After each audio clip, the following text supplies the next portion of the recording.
Hello everyone! Welcome to another week of Clip Studio Paint tutorial. This week we're going to talk about two other huge time-saving features, the close and fill and the colorization. If you have seen the vector tutorial from last week as well as the week before, you would have seen the wall graphic that I created for Wacom in less than 2 weeks. While the vector line art contributed a ton of what I was able to make that deadline, the close and fill was another star in that project. If you're a color flatter or you use a lot of flat colors in your illustrations, then this video is for you. And if you just heard color flats and was thinking, what the heck lady, I've known Paint Bucket since MS Paint. Yes, we're talking about Paint Bucket Super Ultra Edition. Let's start with a little quiz. How would you fill color in this little square? And by square, I totally mean rectangle. I'm very shape challenged. Easy. You use a paint bucket and you just drop it in the middle.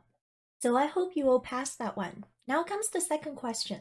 How do you fill all three of these shapes? And you're like, oh, where is she going with this? You just fill 3 shapes. And what about now? Well, it's still fairly simple. You can use the wand tool, select the outside, invert the selection, and fill. So what about this one then? What if I want to fill all of these text as well as the bear? I mean, for the text, I can just, click really fast. I have this ninja skill. Super fast. And missed. And for the bear, I can always just lasso tool it. Oh, I'm doing this in real time to prove to you how fast I can be. Oh my god, I missed. Oh no. Darn it. There. Perfect. Great, you passed all that. Now fill these flowers. Oh. And, it's okay, it's a piece of cake. It's fine. Everything is fine. You know what? The 2 minutes wasn't a big deal, right? That's fine. The Queen of Hearts illustration that I showcased last week during the vector tutorials used the same exact methods that I just demonstrated. The piece itself had a ton of tiny little details, and this was what the color setup looked like. But that was before I discovered Clip Studio Paint. Those days are behind me, guys. In today's tutorial, I'm going to talk about how I moved on from those old methods. First of all, you'll want to look for the paint bucket tool, and then you'll want to search for close and fill. Close and fill is an auto target feature that fills all areas that you close completely around. With the right setting, you are able to fill the entire area that you lasso around. The setting of the tool initially can be a little bit complicated, so I'll try to simplify it as much as I can. The very first attribute in the tool property panel is target color. Target color refers to which colors are being targeted within your selection. To make this simple and easy to understand, we're actually only going to look at 2 settings within the drop-down menu. One of them is target all colors, and the other is only white and transparent, which we'll start with. The areas that are white and transparent right now on this layer are the only areas that will be targeted to fill. And as you can see, all of the lines are on the top vector layer. This color layer right now is completely transparent. I'm going to make a selection all the way around this eye area.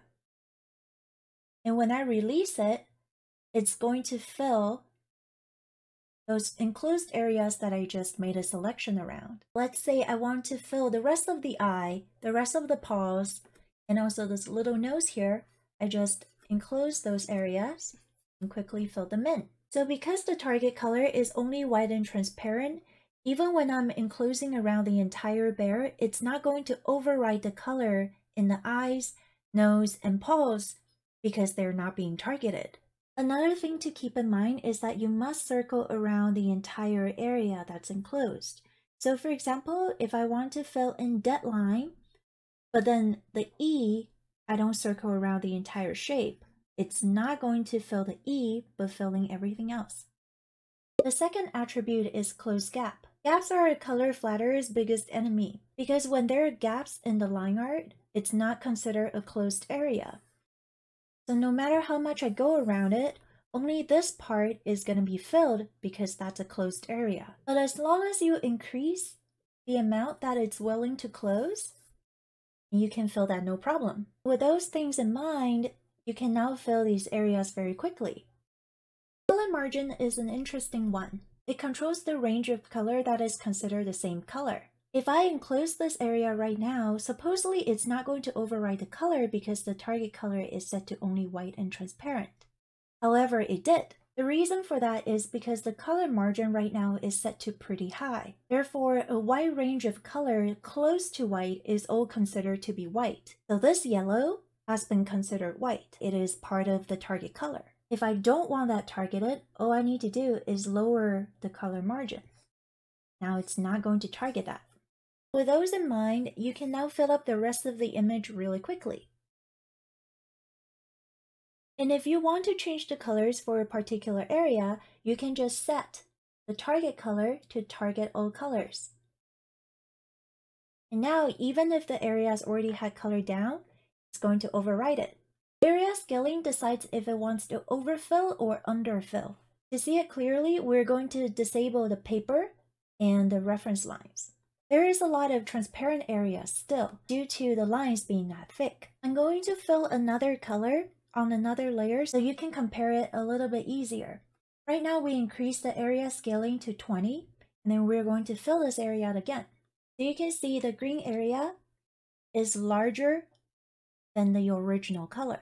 And that's because the fill area has been increased by 10 pixels. And if we go into minus 20, let's go. It's going to be a smaller fill. Refer multiple is going to take elements from other layers into considerations.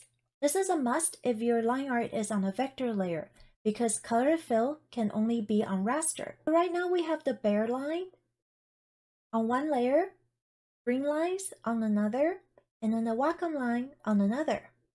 All layers mean all of the information across every single layer in your file is going to be used. It will consider the Wacom layer and also the green and black layer combined. Reference layer will only take the layer that is set as a reference layer into consideration. For example, if I only want the information in green line to be considered, I would select that layer and check this icon right here, set as reference layer. You can see that in front of the layer, there is a little light box. Now this green line layer has become your reference layer. And now, even if I go over all of the shapes, only those 4 within the green lines are going to be filled. Selected layer means it's going to take the layers that you have selected into consideration. I think that's pretty straightforward. I don't need to go over everything, right?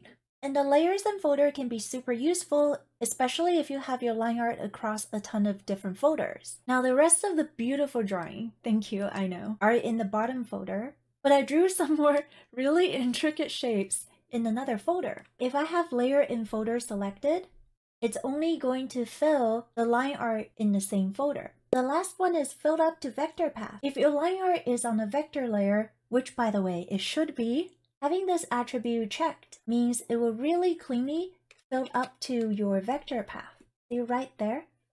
Very clean.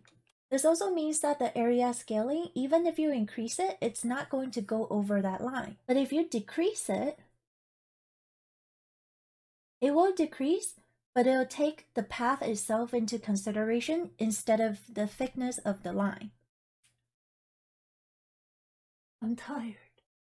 I know that was a lot of information. If that was really confusing to you, don't worry. I actually learned this feature through a ton of trials and errors. But my personality is to get to the bottom of things. How come this isn't filling? How come that is filling? And I just tried all the different combinations. And because everybody's layer setup is a little bit different, so it is worth looking into the target color attribute compared to the 2 that I just showed you. But just like the vector layer, even though it can be a little bit intimidating at first to learn, but once you learn it, it's a huge time saver. All of the process that you're seeing in this clip took me 7 minutes in total, compared to spending 2 minutes on just those flowers. This combined with Wacom's affordable display tablet, Wacom One, really saves my wrist. So after all that explaining, I think you deserve a break. And by you, I really mean me. Well, that's too bad. Before I let you go today, I'm going to show you a little bit more magic. So right now you're probably thinking, oh my gosh, she has officially lost her mind. Maybe I have. The crazy colors are on the raster layer, and the line art layer, you will want to make sure that set as reference layer is on.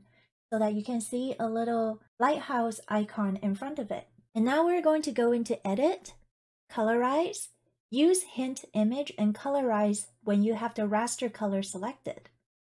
There you go. And if we're really being honest here, I really have no idea what happened.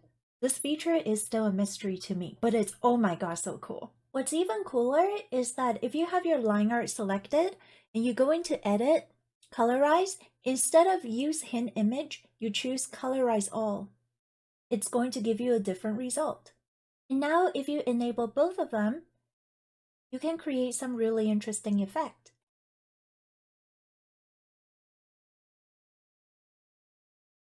If you go under Edit, Colorize, use more event settings, you can control the strength and percentage of each color that you placed.